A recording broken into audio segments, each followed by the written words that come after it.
Hello. Welcome to our luncheon today. I'm told that this year marks the 25th anniversary of the establishment of the Blue Planet Award by the Asahi Glass Company.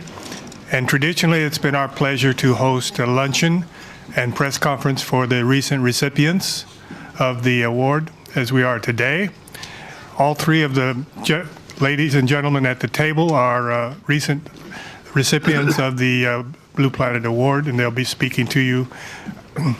The only organizational thing that we have a simultaneous translation, and you have the little devices by your side. I believe English is on channel 2 and Japanese on channel 1. So to introduce our speakers, we have first of all Dr. Jane Lubchenco, a former administrator of the U.S. National Oceanic and Atmospheric Administration. We have Dr. Thomas Lovejoy, professor of environmental science and policy at George Mason University in Virginia, and Dr. Robert Watson, chairman of IPBES and an authority on biodiversity. Our first speaker will be Dr. Lubchenco. Thank you very much indeed. Hello, everyone. Lovejoy-san, Watson-san, and I offer our collective thanks to the Asahi Glass Foundation for the opportunity to help celebrate the 25th anniversary of the Blue Planet Prize. We're here today to offer our perspectives on the current state of the environment, including the progress that has been made and challenges remaining. We appreciate very much your joining us here today. My colleagues and I have prepared a joint statement that integrates our individual perspectives. I believe that you have that in front of you. It was available on the way in. For this press conference, each of us will offer some specific thoughts on one of three complementary areas. I will begin by a focus on oceans. Dr. Lovejoy will continue with a focus on biodiversity on land, and Dr. Watson will focus on climate change and the policy implications of all of those. It is fitting that we begin with a focus on the ocean, for indeed, the Earth is an ocean planet. All of Earth ultimately depends on the ocean. People have used the ocean since time immemorial, but only recently have our impacts resulted in global depletion and disruption of ocean ecosystems. The future of the health of the ocean is at risk, and therefore, our own health, prosperity, and well-being are also at risk. The planet and we are at risk because of climate change, ocean acidification, overfishing, and habitat destruction. What, might you ask, is really at stake? The answer I would give is the myriad benefits that we want and need from the ocean. These include healthy and delicious seafood, half of the oxygen we breathe, every other breath you take, was generated by plants in the ocean. Medicines, climate regulation, control of pests and pathogens. Other benefits include the opportunities for recreation and inspiration and other very important cultural and spiritual values. In short, people depend upon a healthy ocean, but our actions have inadvertently threatened it. We understand that now. Make no mistake, the situation is dire, but it is not hopeless. Around the world, people are finding solutions that enable us to use the ocean without using it up. We have learned the secrets to ending overfishing and recovering depleted species.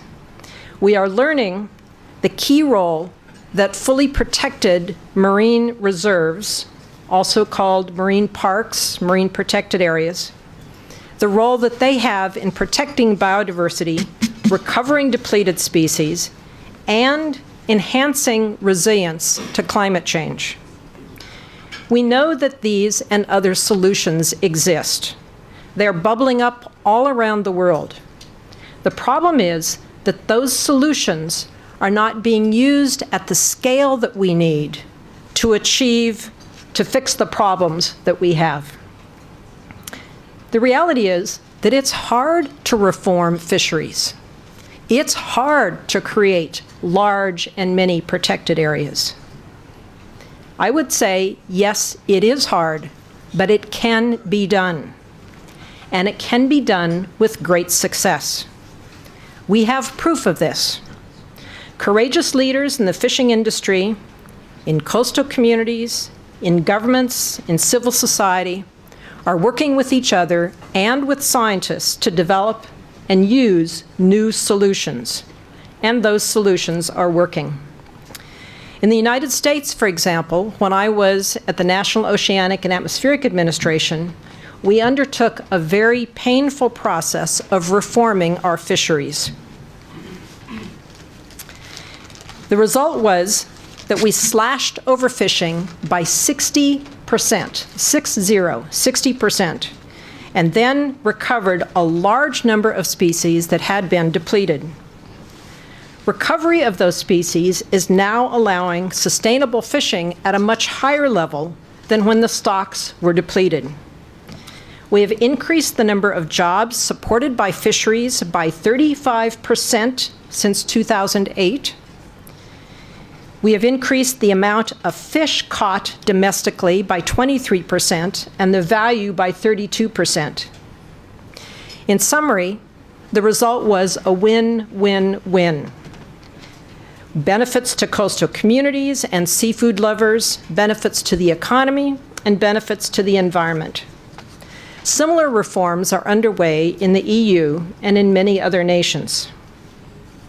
We've learned from these experiments in many different places what some of the keys to successful fishery reform look like. Number one, involvement of fishermen. Number two, good science. Number three, changing the economic and social incentives to enable fishermen to be good stewards of the resource and the environment, and not to fish so hard today that there's nothing left for tomorrow. This approach of changing incentives is spreading. The environmental organization, EDF, who is working with fishermen, managers, government officials, and scientists in many countries, report that these rights-based approaches to fisheries that have been so successful in aligning short-term and long-term incentives is now being used for over 200 fisheries involving 500 species in more than 40 countries. Despite that progress, there is still massive overfishing globally, so there's still a lot more to be done. The point is that we have the tools, we just need to use them. Recent models of fisheries around the world suggest that it is possible to recover most depleted species within 10 years, and that the benefits of doing so outweigh the costs 10 to 1. If all global fisheries were recovered, the outcome would be a 90% increase in profits, 1/3% more fish in the ocean, and a 10% increase in harvests. So there is room for hope on the fisheries and food security front. Turning briefly to my second example of solutions that need to be replicated and scaled up, marine reserves. These are fully protected areas of the ocean where no extractive or destructive activities are allowed. The ocean is rich with amazing biodiversity. Until recently, most of the ocean was inaccessible, and so most of the ocean was a de facto marine reserve. We did not do any extraction from it. In the last century, however, technology has enabled us to fish, drill, and mine virtually everywhere in the ocean. As a consequence, we are losing biodiversity and destroying habitats everywhere and disrupting ocean ecosystems. Marine reserves are an excellent tool to help restore the balance. They are a powerful solution. We know that creating marine reserves protects habitat and biodiversity. We know that marine reserves can help replenish depleted fisheries, and we know from recent studies that marine reserves can also enhance resilience to climate change. At present, only between 2 and 3% of the entire ocean is fully protected in marine reserves. The governments of the world have agreed to a target of 10%. Scientists tell us we probably need more on the order of 30%, but we are not on track to achieve even the 10% by 2020. The good news is that momentum is growing for creation of more and larger marine reserves. A decade ago, less than 0.1% of the ocean was fully protected, 0.1%. So in a short time, just a decade, we now have between 2 and 3%, so that's over an order of magnitude increase. A number of countries have taken courageous action to create these blue parks in their own exclusive economic zones surrounding their countries. The U.S. has increased the area that is fully protected of its EEZ by over fourfold, from 5% to 23% between 2009 and 2015. A number of other countries have increased their percentages as well. The little tiny Pacific nation of Kiribati protects 80% of its EEZ. Chile 23, Gabon 26, for example. Most of these blue parks are in the EEZs of countries. There's also one large, very large marine reserve in the high seas, the Ross Sea MPA in the Southern Ocean, that was approved by 25 different governments, including Japan. So momentum is increasing, and we are seeing strong evidence of the multiple benefits. These are two very powerful solutions that I've mentioned, fishery reform and marine reserves. Neither is a panacea, but they are proven ways to use the ocean without using it up. The opportunity is to learn from these solutions, to replicate them, to create other solutions, and to scale them up. Doing so will help return the ocean to a healthy state and bring multiple benefits to people, to communities, to economies for years and years to come. It's time that we move on with using these solutions and returning the ocean to a healthy state. Thank you. Dr. Lovejoy? So my lens is through terrestrial biodiversity on the global environment. And biological diversity is simply a way to refer to the collective variety of life on Earth.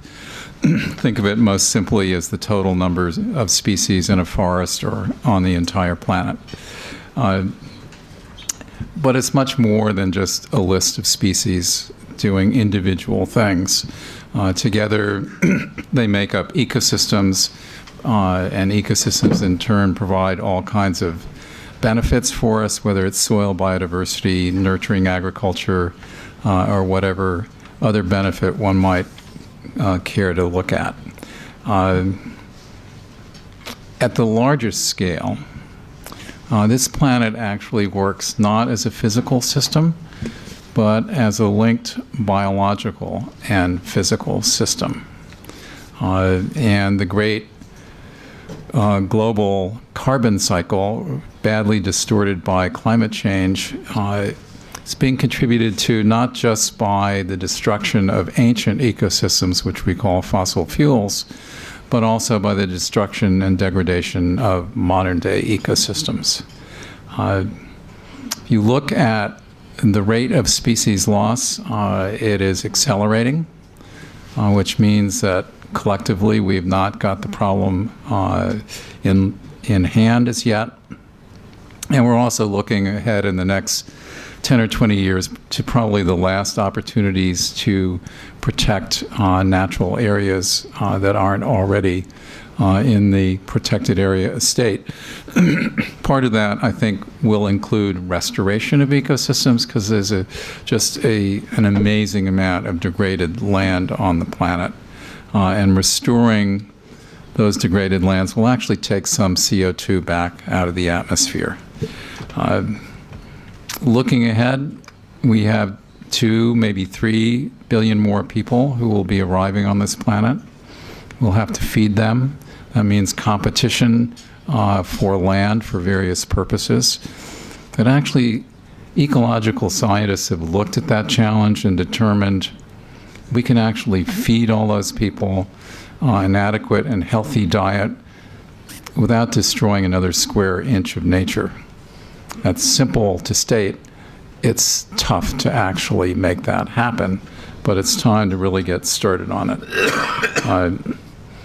So I would just highlight that safeguarding biological diversity is particularly difficult because biological diversity essentially integrates all environmental problems. They all affect the living systems. So in the end, as a shorthand for the state of the entire planet, look at how much biological diversity survives. Biodiversity is still poorly explored. That means sometimes it's really hard to explain to people why it's important. But let me just give you a couple examples. Most of the molecules the molecular biologists use to do gene editing and things like that all come from living organisms. And most molecular biologists don't even realize that. So we need to think about biological diversity as an immense living library that we need and should husband in order to grow the life sciences to human benefit. And you know, I get these most interesting things out of the Wall Street Journal, right? As opposed to a scientific journal. So there is an organism called a slug. And a slug is basically a snail without a shell. And you probably all had battles with them in your gardens. Well, somebody has found a slug that has an adhesive that works even in wet conditions. And it's already being put to use in open heart surgery. So there are all kinds of adaptations and solutions out there in nature which can be part of helping us attain a sustainable future. And there are tons of solutions. I won't go into them now. But one of the key set of solutions are all around sustainable cities that protects more of the land for nature, puts less demand on biological systems. Thank you very much.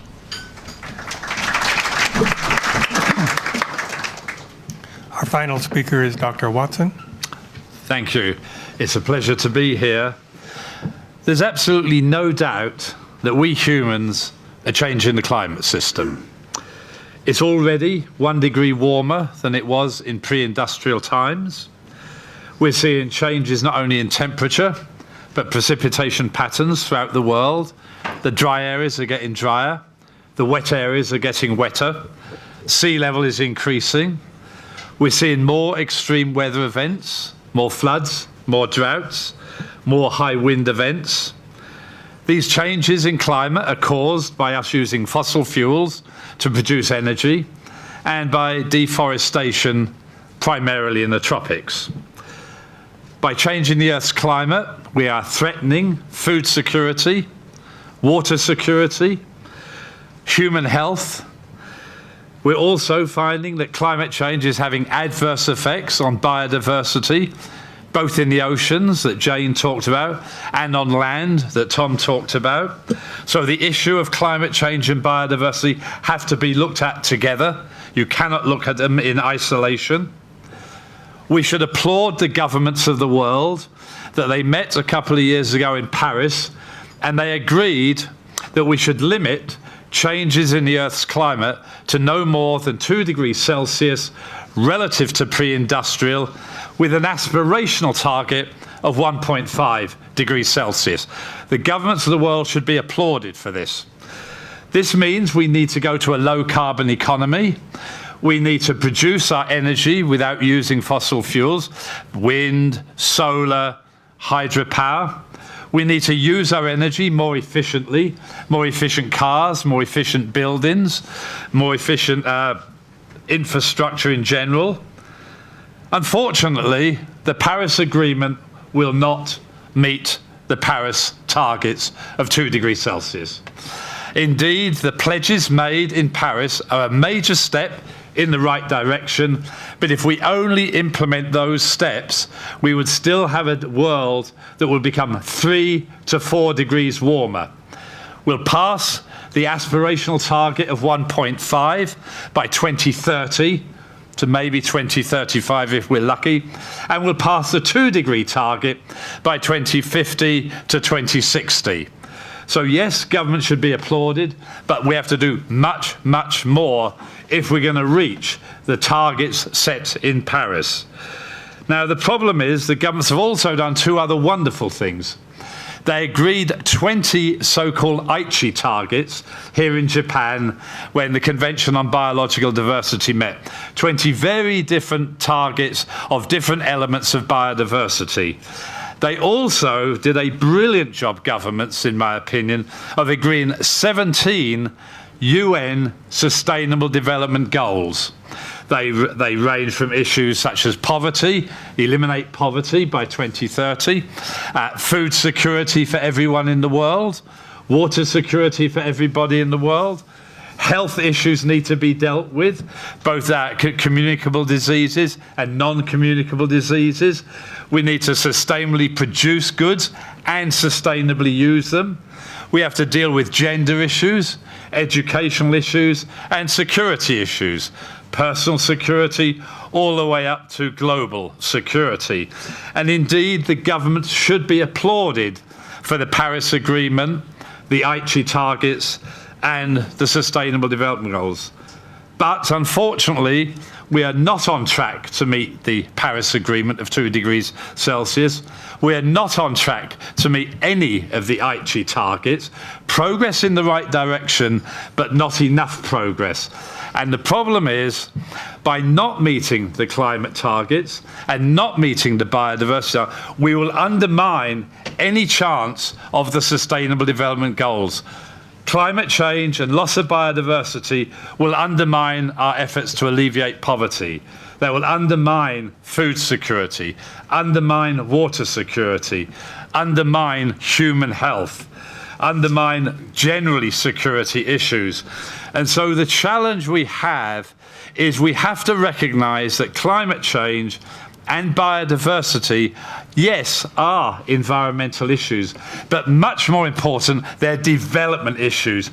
We, the human race, need to address climate change, need to address the loss of biodiversity, if indeed we want food, water, energy security, if we want to get rid of many of the diseases that are afflicting us. So governments around the world need to work with the private sector. The private sector is extremely important to work together with, and civil society generally. Each of us as individuals can make certain choices in our lives not to waste energy, not to destroy biodiversity. So we need behavioral change, we need better policies and better use of technologies. And I agree with Jane, if we all work together, we can solve the problem, but we need to do much, much more. And the time for action is now, not tomorrow. Thank you.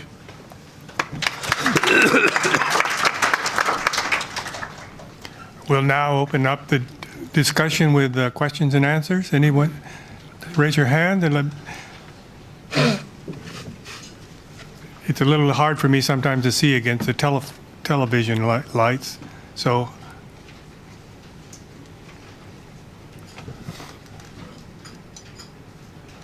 Yes, please. Oh, come to the, give your name and affiliation if you don't mind.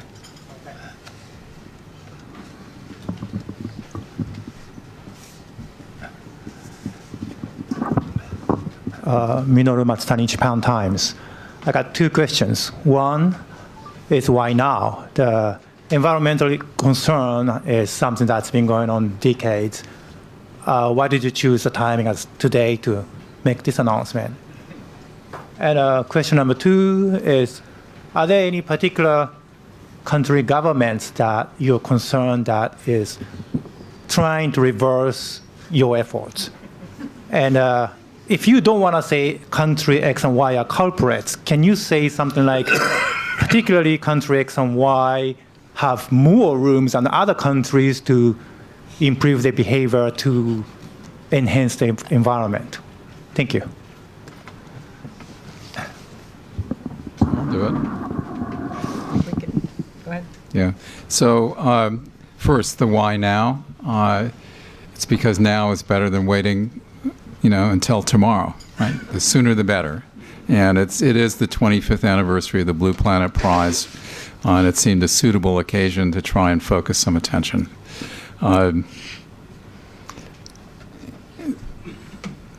As far as my own country is concerned, and it's initiating the process of withdrawing from the Paris Agreement, which none of us would agree with. Keep an eye on what is happening at the level of states and cities in the United States, because there's going to be a lot of activity there. And we may end up doing just as well, even though we're not nominally part of Paris, because of what California does together with, in particular, the New England states and New York. Collectively, they're equivalent to the 7th largest economy in the world, so it can make a difference. And a lot is going on at the level of cities. I would add to what Tom said about the why now, and that is that it is true that we have known for quite some time that there are major environmental challenges. What has really been lacking is the development of all the different solutions that we have now. The business community is much more engaged in addressing solutions than they have been in the past. Communities are taking action.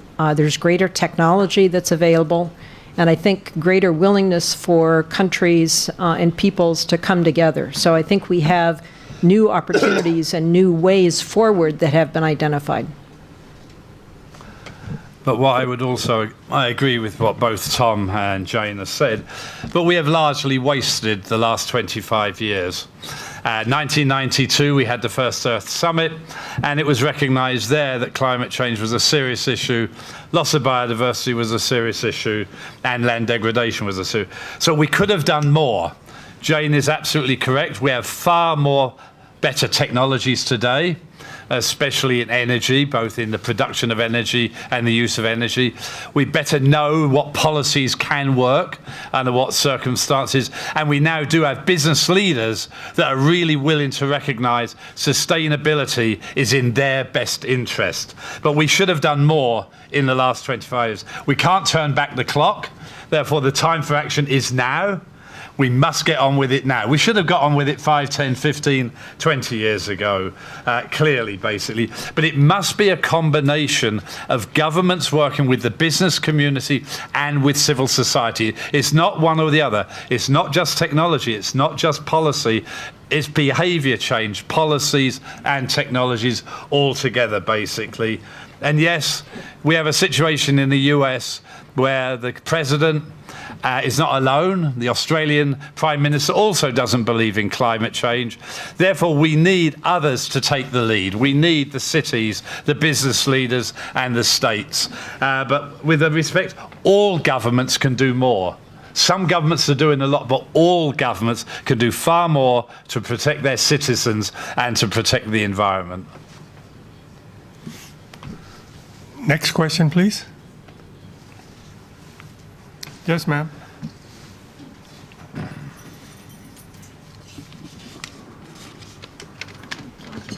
Hi, Catherine Wortley, freelance. Thank you for your interesting presentations. You touched on this briefly, but I'd like to ask for a bit more detail about the negative impact on the economy if the climate change and biodiversity loss is not addressed. And secondly, on what opportunities you see for business growth and for economic improvement if we do tackle the issues? What do you think businesses can gain? Thanks. So I would begin with your second question, the opportunities for business. And I would give my response in two different, with two different points. One is that many seafood businesses, great big huge international seafood companies, have begun to appreciate how the extent to which climate change, ocean acidification, overfishing are really threats to their business opportunities of the future. And they have been working so the 10 largest seafood companies in the world have agreed, the CEOs of those companies have agreed to form a partnership with one another and with scientists to become part of the solution, not part of the problem, and to really tackle some of these issues head on. This is under the auspices of the Stockholm Resilience Center, with the name that they have given themselves for this group is, it's an acronym, it's SEABOS, CBOS, and that stands for Seafood Businesses for Ocean Sustainability. And this CBOS group includes a number of Japanese companies, Maruha Nishiro, Nisui, Cermaq, which is a subsidiary of Mitsubishi, and Kyokuyu are the Japanese companies that have agreed to this. It's very early on, but I think it's an indication that the private sector sees opportunities for the future by working with scientists and working together to end overfishing and to address climate change and other issues. I mentioned in my remarks, and now I'm switching to point two, that there is some very interesting modeling that has been done that suggests that if in fact we could wave a magic wand and have all fisheries that are currently overfished, if we could recover them, they asked, how long would that take? What would the economic benefit of that be? And what would the environmental benefit be? And I gave you those numbers in my remarks. And they went through species by species, all the major species of the world that are being fished, and calculated that the average one could be recovered within 10 years, which is actually quite surprising. Many people thought it would take much, much longer to do that. So faster recovery than had been thought before, number one. Number two, that the cost of doing that, there is a cost of ending overfishing and transitioning to sustainable fisheries. But the benefits outweigh the costs 10 to 1. And so that's a very powerful incentive for companies, for others. And then thirdly, if in fact the populations that are now really depleted could be recovered to the point that they can be fished again, there's a lot more fish in the ocean to be part of ocean ecosystems. There's more fish to be caught, and profits are greater. And so the bioeconomic models suggest that an outcome would be a 90% increase in profits, a third more fish in the ocean, and 10% increase in harvests. So that's very strong incentives for governments as well as for the private sector to get on with the very difficult business of reforming fisheries. So I'd like to give a different kind of perspective. Again, it's a solution perspective, and it's around infrastructure. And I just spent last week, I almost came directly from a meeting in Brazil of the Brazilian National Development Bank and the Inter-American Development Bank on sustainable infrastructure. And sustainable infrastructure essentially is all the things we normally think of as infrastructure, highways, railroads, all the kinds of things you do so well here in Japan, but doing them in a way that is highly respectful of natural infrastructure. So an example that's respective of natural infrastructure will be in dozens and dozens of cities around the world where watersheds have been restored to their original functioning forest watershed status. And it basically ends up saving the cities a lot of money. You just let the natural biodiversity do what expensive water treatment plants otherwise need to do. And so as we think ahead about what society actually needs in terms of physical infrastructure, if we do it in ways that respect nature and linkages in nature such as agriculture south of the Amazon in Brazil and Argentina actually depending on rain that starts in the Amazon, I think we'll end up with a much more sustainable future. With respect to climate change, it's quite straightforward. We need to transition to a low-carbon economy. By moving away from fossil fuel into renewable energy, we'll actually produce many more jobs. It already is in the United States, China, India, and many other countries, basically. So there's actually no question moving away from fossil fuels can be good for the economy. Secondly, we could continue to use fossil fuels, especially coal, if we can actually do carbon capture and storage. That means we can use both natural gas and coal to produce electricity, but as long as we don't allow the carbon dioxide to escape to the atmosphere. So there's still hope for natural gas, there's still hope for the coal industry with a new technology which business should invest in.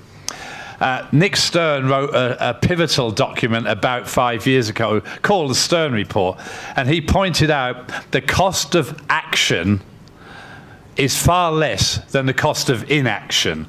By affecting agriculture, water security, human health, and infrastructure, it's costing us a lot of money. We've just seen one major hurricane hit the US, Hurricane Harvey. We don't know the exact cost, but it will certainly be some number of $100 billion.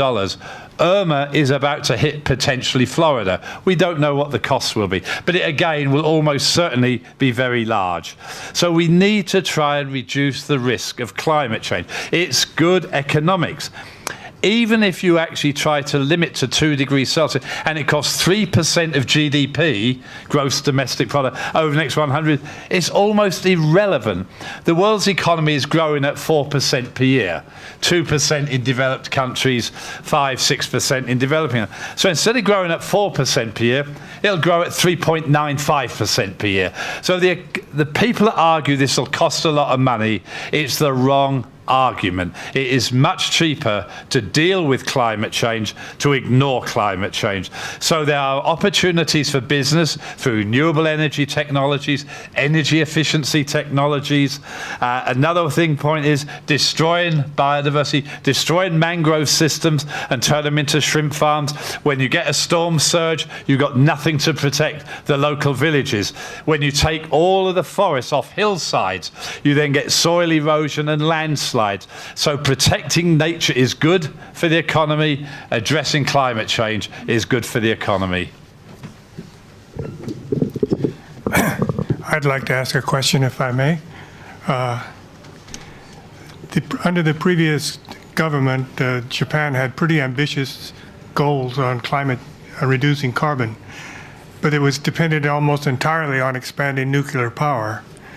And with Fukushima put paid to that, I'm not quite sure what Japan has come up with since then. Maybe you can enlighten me on that. And just discuss in general terms the role of nuclear power in cutting down carbon emissions. I don't know what Japan is doing. Personally, I believe that nuclear power is part, but only part, of the solution. It clearly is carbon neutral by definition, and therefore if we combine nuclear power with safe, well-controlled nuclear power plants, make sure that we dispose of fissile material in a very sensible way, and we make sure that's spent fuel, and make sure that we do not lose fissile material to terrorists who can then make their own nuclear bombs. I believe nuclear can be a safe industry. It will probably never be more than 10–20% of the total energy produced in the world, but I believe it has a role in combination with renewable energy technologies and with carbon capture and storage, and in using our energy more efficiently. So I don't know what Japan is doing. Germany has said it will never use nuclear power, but France, the UK, China, India, South Korea will all use nuclear as part of the solution. I personally believe that most modern power plants, from what I read, can be run safely, but that is indeed a key issue. And the other issues is disposition of fuel waste is a very serious issue, and loss of fissile material is a... Now, my other two colleagues may have a very different view, but I do see it as potentially part of the long-term solution. So the only thing I would add is I see it as playing a role in a transition period. Yes, yes. Yeah. Yes, sir. Over here.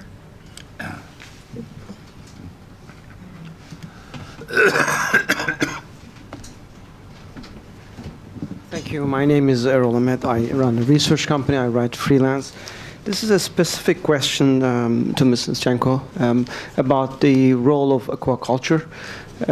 Parts of this has been answered, but as I follow this particular section of the industry, I understand it's actually not a very clean industry. It pollutes a lot.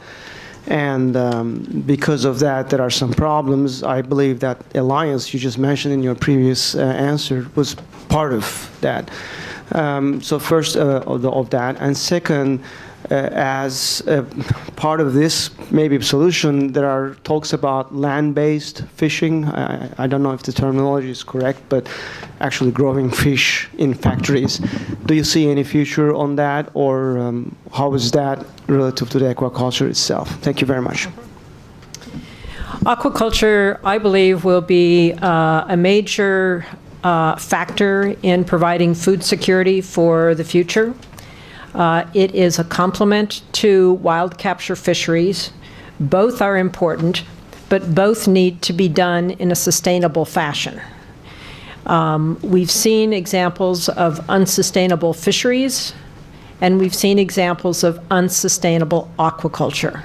And it's vitally important that we get both right. It's difficult to talk about aquaculture in a generic fashion because the reality is there are hundreds, 400 to 500 species, different species that are cultivated in aquaculture. So it is a quite a variable enterprise. It includes everything from mollusks like oysters and clams that filter seawater and don't need any extra feeds, so those are filter feeders, to herbivores, herbivorous fishes, to carnivores that might even be top carnivores in a system, the top predators in the system. And each of those has different types of challenges and different requirements. The easiest type of aquaculture to have be sustainable are the filter feeders. The issues with those are the area that it takes, but they don't produce much by way of waste. You don't have to feed them anything. They require clean water to be done safely. So that's an easier set of challenges to get right. The most difficult kinds of species to have grown sustainably in aquaculture are the top predators. So even things like, even carnivores like salmon, for example, require feeds, and currently the feeds involve use of wild capture fisheries to make the fish meal to then feed fish in aquaculture. And so growing of carnivores can be additional pressure on wild capture fisheries. There has been, it used to be the case, for example, that it would take 5 to 7 pounds of wild-caught seafood to grow 1 pound of salmon.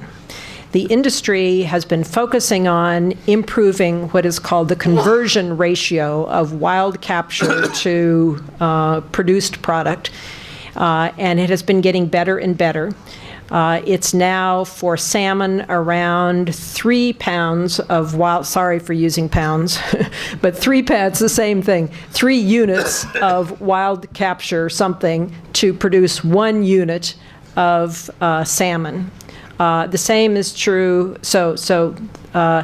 there needs to be additional progress made in the feed conversion ratios, and there's a lot of interest in pursuing use of other types of products to get the right amino acids and the right elements in the feed that you can't get from most plants right now. You can't just feed salmon or tuna plants. There are some essential, there are some fatty acids and some essential amino acids that they need.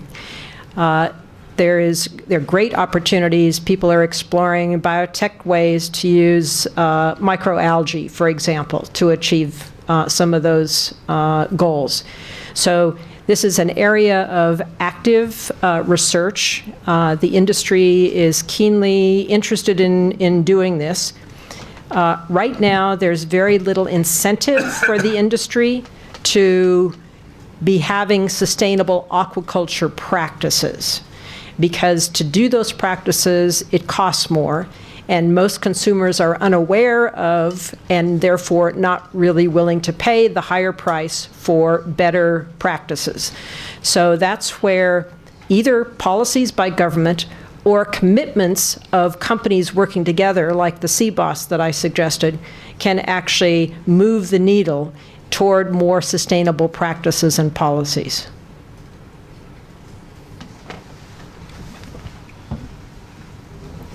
Yes, sir.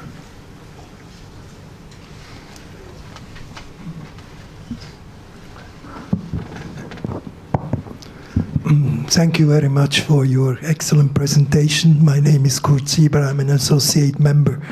I'd like to come back quickly on the energy situation in Japan. About 3 years ago, the plan of the government was, a few percentages up and down. It was about 1/4 each for nuclear power, 1/4 each for fossil fuels, natural gas, and 25% about also for coal, and 25%, which I consider the most important part, for the renewables. And now the government is presently reviewing this whole plan, because it is turning out that the nuclear part of it is under very strong pressure from the populations not to restart. And the latest estimates is that 10 to 15% at the best will go to nuclear. What concerns me, and that's where my question comes in, is these 10-15% missing in the overall picture should really be done by, or should be replaced by renewables. But the present situation is that it is more likely that they are going to be replaced by coal. And in fact, that the coal percentage will go up all the way to 38%. So what can be done to improve the situation for renewables. In your report, you mentioned very clearly that the intermittent problem is really solved worthwhile, you could say all over the world. There are different situations or different technology for energy storage. The problem is, and here in Japan, this is the major problem, is the access to the grids, which is much more a political problem than a technical problem. So what do you think can be done to improve the access for renewables? Thank you. I'm certainly not an expert on Japanese politics, but I think you've pointed out it's not a technology issue, it is a political issue. Therefore, pressure should be put on the government to not replace, I'll call it the missing nuclear power with coal, but to clearly put it on renewable energy. The cost of solar energy has come down tremendously in the last 10 to 20 years. The storage capacity technology has improved tremendously. The technology for wind, both onshore and offshore, has improved tremendously. So, but clearly, if Japan is going to meet its obligations under the Paris Agreement, it cannot move more towards coal. It would be a major mistake, in my opinion. Also, in most parts of the world, gas is cheaper than coal. So I would argue that pressure should be placed on the Japanese government to give serious consideration to more renewable energy, not to increase coal. But if they do want to use coal, maybe there could be a really good public-private partnership between the government and the private sector on carbon capture and storage, so that if coal is going to be used or natural gas is going to be used for electricity generation, at least then most of the carbon dioxide would be captured and stored in a depleted oil well or gas well or a saline aquifer. There are cost issues and there are energy issues, which is why it's a research project to try and see if we can get 1 gigawatt power plants with carbon capture and storage that can be economical and that can indeed reduce the emissions of carbon dioxide. But I would say if Japan is serious about signing and ratifying the Paris Agreement, it cannot afford to move towards a coal-based economy.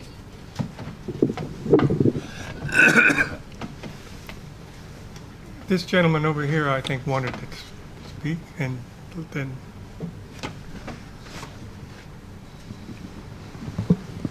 Thank you. Good afternoon. My name is Nuno Moniz Alves from Embassy of East Timor, Timor-Leste. I'm not going to ask questions, but just some comments. I think it's very... I'm so impressed with your interesting explanation about the challenges facing by the world today. I think many conferences, many seminars, many presentations has been held in the whole world, but the main point I think is to save the world, we need to change the mentality of the people in the whole world. We need to start thinking to entering in the new paradigm. So to do that, I think at the multilateral level, we need to produce a new resolution. This resolution must involve all the students in the whole world, all intellectuals, all master degrees, all PhD, to become ambassador for peace. And could you distill down to your question, please? my question is we are thinking to produce a new resolution at the United Nations, how to involve all the young generation, the students in the whole world, 193 countries, to join together and become peace ambassadors to save the world. That's all. Thank you. It can only be applauded. I agree. I think that the fact that the world agreed to the 17 sustainable development goals for all countries is a major step. Youth were involved. They used the 9 big actors, and so youth were one of them, business. But you're absolutely right. We all need to work together. There has to be a complete mental change that we have one world, and that one world needs all of us to work in the same direction. So let me just put it in a different kind of framework. This is basically a gigantic environmental injustice issue. And I characterize it that way because it's not just because what it is doing to disadvantaged people today, it's also affecting future generations. And I think young people can actually have a very powerful voice in changing the trajectory, because nobody really likes to look stupid in front of their children. Now, Thanks a lot. My name is Tetsuji Ida from Kyoto News. My question is mainly forwarded to Dr. Lubchenco. I read your recent article titled Environmental Science in the Post-Truth World, which is very interesting for me. And I know that the U.S. environmental scientists are now facing a tough situation. The problem is the administration has money, fundings, and grant, and because of that, they are very much powerful. I'm just wondering, how can U.S. environmental scientists stand firm against these assaults, and how can they stand firm to protect sound environmental science? And how can international scientific community can help to fight against that assault? And my second question is, could you elaborate just a little bit more about threat regarding ocean acidification in the future? Thank you. The article that you referred to was an editorial that I wrote in January of this year that was partly a response to the grave concerns that scientists in the United States in particular, but also around the world, have with respect to the emergence of what is called the post-truth world. The Oxford English Dictionary declared post-truth as the word of the year for 2016. And that's global, it's not just US. And I think the emergence of the populism that we are seeing around the world, in the United States, but also in many, many other countries, is encapsulated in this concept of the post-truth world, in which beliefs and attitudes take precedence over information and data and evidence. And that concept of post-truth, I believe, is really a major challenge to democracy. If citizens don't know what's going on, if they don't have evidence that they can believe, then they cannot fulfill their duties as citizens to be enlightened in choosing their elected representatives and in influencing their governments. So I believe this is a global crisis that's underway. It certainly is a challenge to democracy, but it's a challenge to science as well. Scientists rely on evidence. Our jobs are to discover how the world works, how it's changing, and to provide that information. And so there is an identity crisis that's happening, and my article was very much focused on what can scientists do, what should they do in this post-truth world.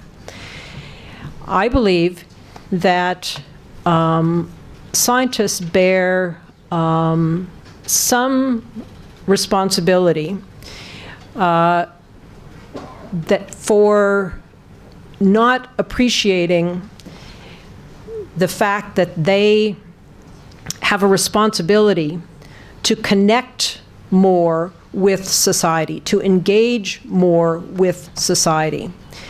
Scientists, especially academic scientists, are often talked about as living in ivory towers. And I think that many citizens feel that that science is very elite. They don't understand what scientists are talking about. Scientists use a lot of jargon. There's a lot of technical language. And it's not clear to the common person that the government's investment in science is doing anything for them. Their lives are getting worse and worse. And so why should they pay any attention to scientists or other authorities? So I believe that there is an opportunity for scientists to not just dismiss this post-truth world, not just dismiss the populism that's underway, but be engaged more with society to help address some of the very real economic issues that are driving a lot of these tensions around the world. Part of that involves scientists learning to be what I call bilingual, meaning they need to learn the language of science, but they also need to learn the language of lay people. They need to be able to translate this technical gobbledygook into something that is understandable and relevant and usable to people who are not scientists. So becoming bilingual is part of it. In the past, number two, in the past, many scientists have not focused on solutions. They just have focused on what are the problems and let somebody else figure out the solutions. That's changing in a very dramatic fashion. More and more scientists are working with citizens, with civil society, with industry, with governments to identify solutions to some of these problems, not just say doom and gloom and walk away. And I gave a couple of examples of solutions in my remarks. The fishery reforms that are underway are because scientists have teamed up with fishermen and managers to find those. Marine reserves have a lot of science that involves understanding how to create them and and what benefit they bring.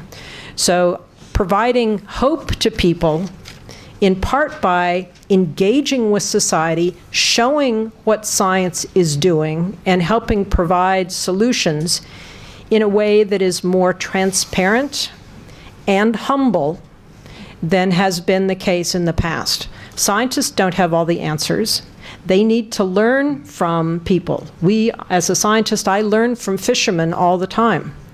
I learn from native peoples in many parts of the world who have deep knowledge of their systems. They just don't speak in technical language of science.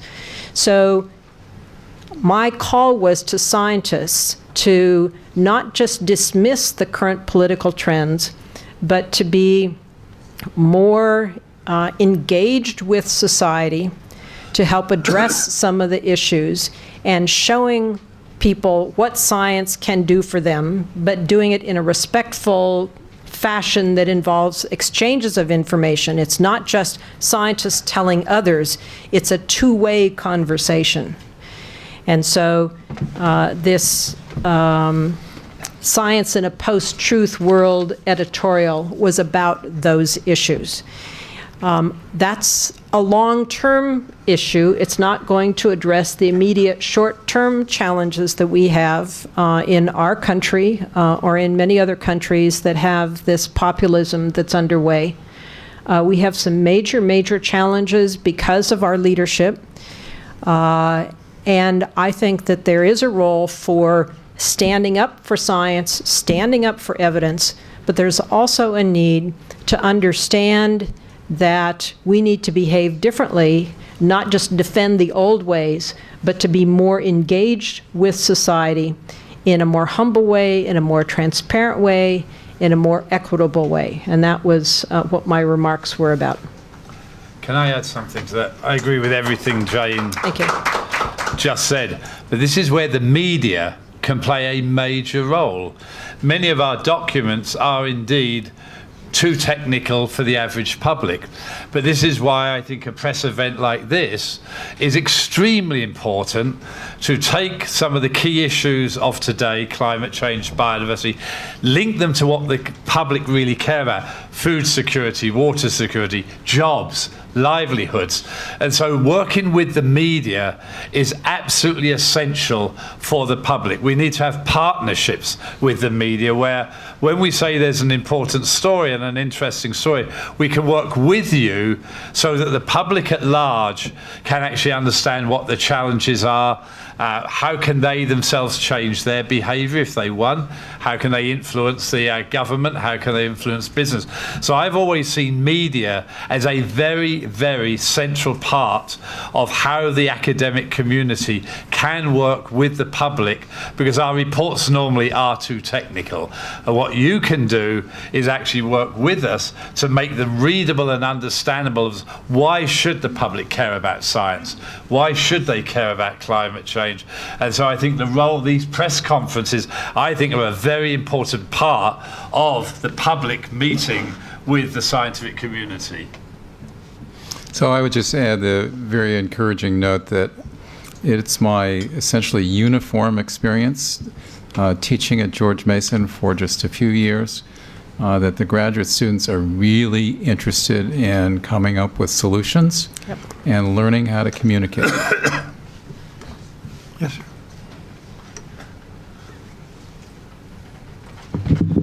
アソシエイトメンバーの塩村です。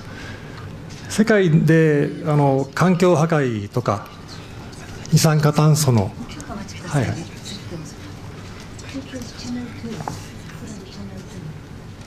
英語の方が良かったかな。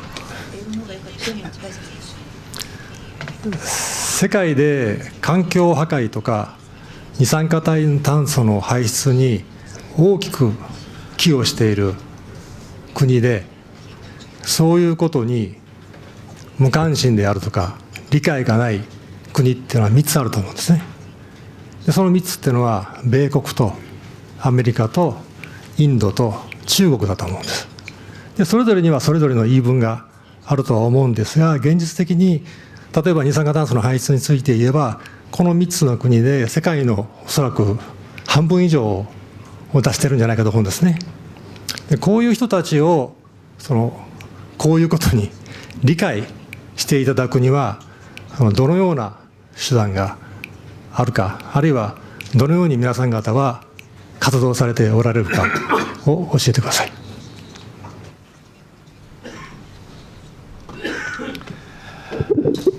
You're quite correct that more than half of the global emissions of carbon come from just two countries, China and the USA, with India coming up rapidly. However, we have to differentiate the amount of carbon emissions per person. And here the US is still a factor of about 3 to 4 higher than China, and at least 10 or 15 higher than India. So the challenge is an equity issue, and that is, yes, all countries must reduce their carbon emissions, but we have to recognize that energy is very, very important for economic development, for poverty alleviation, electricity for schools, for hospitals, etc. So the challenge before us is to find ways to get cheap electricity, cheap, affordable energy to everyone in the world. And in fact, to me, China is probably doing more than any other country in the world to learn how to, other than maybe Germany, to go to a low carbon economy.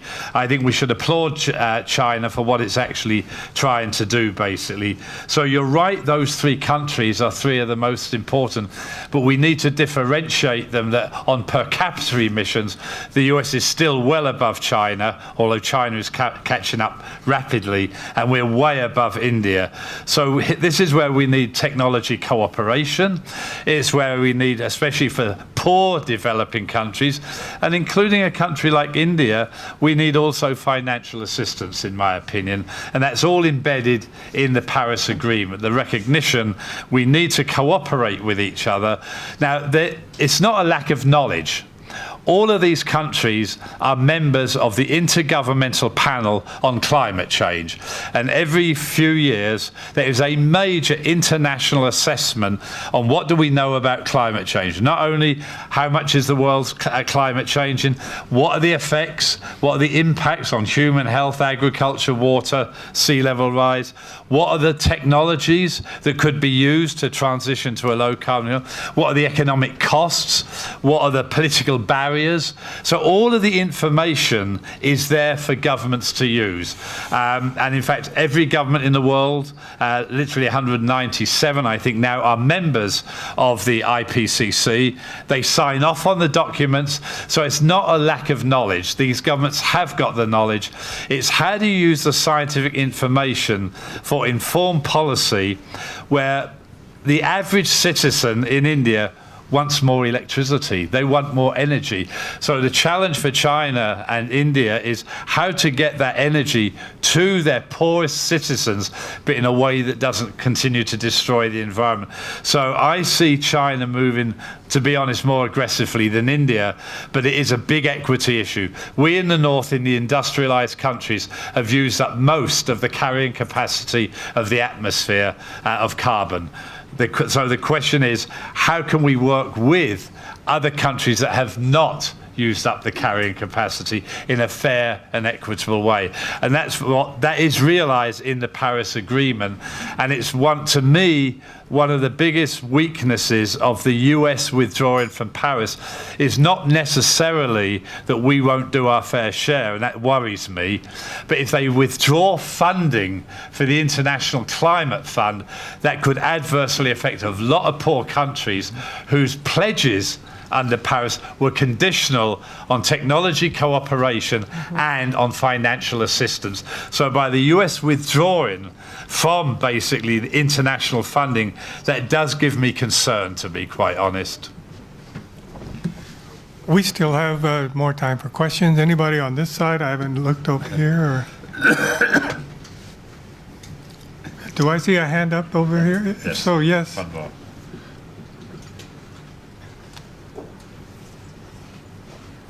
I always have these TV lights right in your face. Thank you very much today. I'm Mamiko Iwasa, and I'm working an internship Gas Energy newspaper, and I'm studying business in my university. So, and excuse me, I want to ask question, and in Japanese. 先ほど化石燃料よりも再生可能エネルギーの割合を増やしていった方がいいというお話がございましたが、日本は結構森とかの面積がすごく広いので、私的にも日本は海にも囲まれてますので、風力発電なんかすごくいいんじゃないかなって思ってたんですけど、風もよく吹くのでなんですけど、その風力発電を例えば沿岸に建ててしまった場合、それによる低温周波などで生物が逃げてしまったりとかで、生物的な、ピラミッドが崩れてしまうっていう懸念はないのかっていうのが一つの質問であるのと、あとそこまで再生可能エネルギーを、化石燃料とかそこ賄えるまで持っていけるのかっていうのがすごく気になります。お願いします。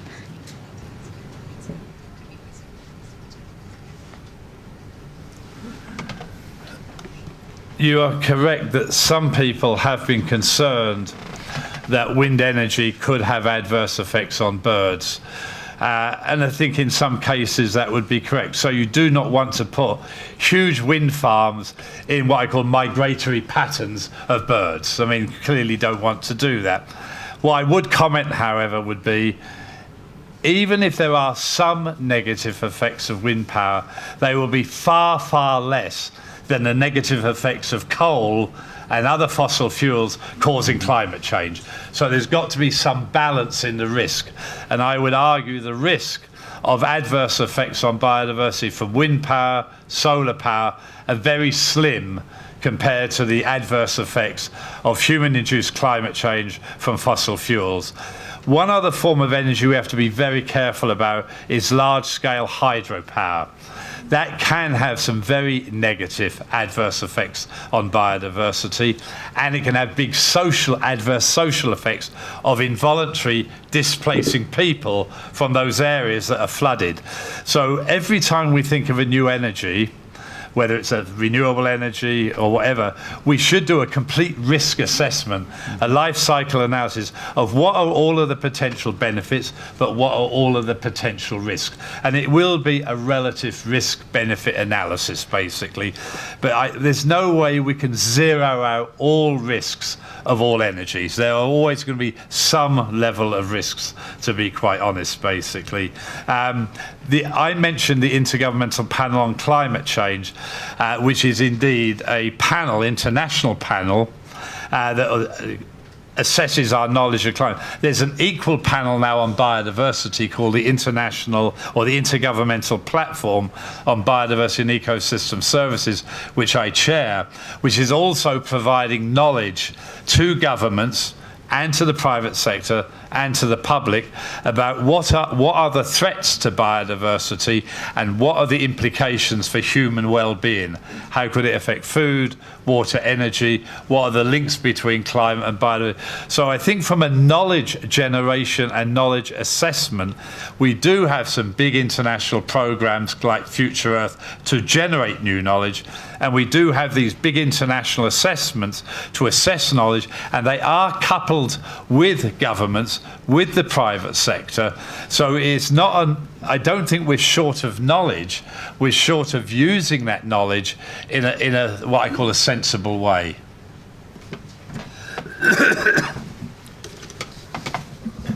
Yes, ma'am?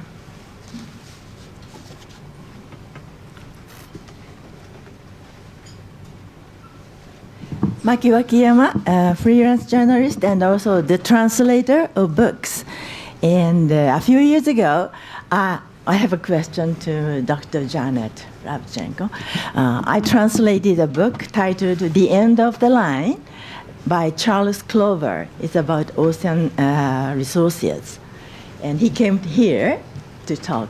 And in his book that I learned that a lot of modern fishery technology is based on the war technologies.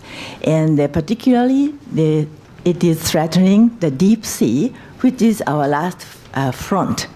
So do you prospect any good sign in the preservation of the deep sea these days? Thank you. Thank you very much for your question. It is very true that the deep sea is very important to the whole planet. There is much more biodiversity there than we used to think. And historically, the deep sea has been out of reach because it was too deep to access. We still don't really, we've only begun to really explore what's there. There's a vast amount of knowledge we have yet to learn. We've only really mapped a very small portion of the seafloor well, and certainly have not characterized all of the biodiversity of the deep sea. Every time we do some exploration, we find new things. In some cases, brand new types of life that we didn't even know existed. So there's probably a lot more out there. 99% of the living space, the space for life on Earth, is in the ocean. 99%, because the ocean is not only 70% of the surface area, but it's very, very deep as well. And so that volume is huge. And we know relatively little about most of it. Most of our knowledge is at the surface, and the mesopelagic zone that's in the middle, and then the deeper abyssal plain, the deep sea. We know very little about all of that. There is increasing interest on the part of a number of companies to mine the deep sea. And that did not used to be thought to be economically feasible, but the technology is becoming better, and the economics is changing. And therefore, I believe it's vitally important that we have in place better mechanisms to protect part of the deep sea. And there is a United Nations process. There's something called the International Seabed Authority, which has responsibility for giving out permits to use parts of the deep sea.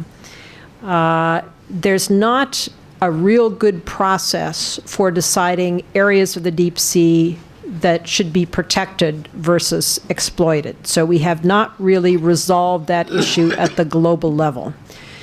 There is a new dialogue underway in the United Nations around use of the high seas, the countries beyond the exclusive economic zones of individual nations. And that discussion, I hope, will include provisions for creating more protected areas in the high seas, both in the water column and on the seafloor. The kinds of uses of the deep sea that might be problematic are both mining as well as drilling and fishing. And each can have negative consequences on habitat. They can destroy habitat. In some cases, a lot of it. So we have to find some balance, and right now we don't have those mechanisms in place to achieve that balance. Right now the focus is on exploitation, not a balance between exploitation and conservation. And as I mentioned in my remarks, I believe the challenge is to figure out how to use the ocean without using it up. And in the past, we've been using it up, and now we're rebalancing things. I believe our time is getting short now. One more question before we close. This lady here, I think.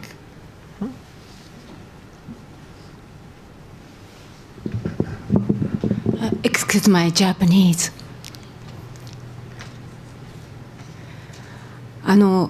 繰り返しの質問になるかもしれないんですけれども、2011年に日本は未曾有の地震に見舞われて、原子力発電の危うさっていうのをもう国民全体が感じてしまったので、暫定的に今原子力発電をエネルギー源として使ってもいいというお考えをお聞きしたんですけれども、もうちょっと日本国民は危機感を持ってると思うんです。それでサステイナブルエネルギーということで風力発電とか、いろんな太陽光発電とかもちろんやって経済的にもペイするようにやっていくべきだというのもをおっしゃってますけれども、その原子力発電をつなぎに使い続けるっていうのはもうちょっと危機感を持つべきじゃないかと思うんですけれども、そのことについて再度お尋ねいたします。よろしくお願いいたします。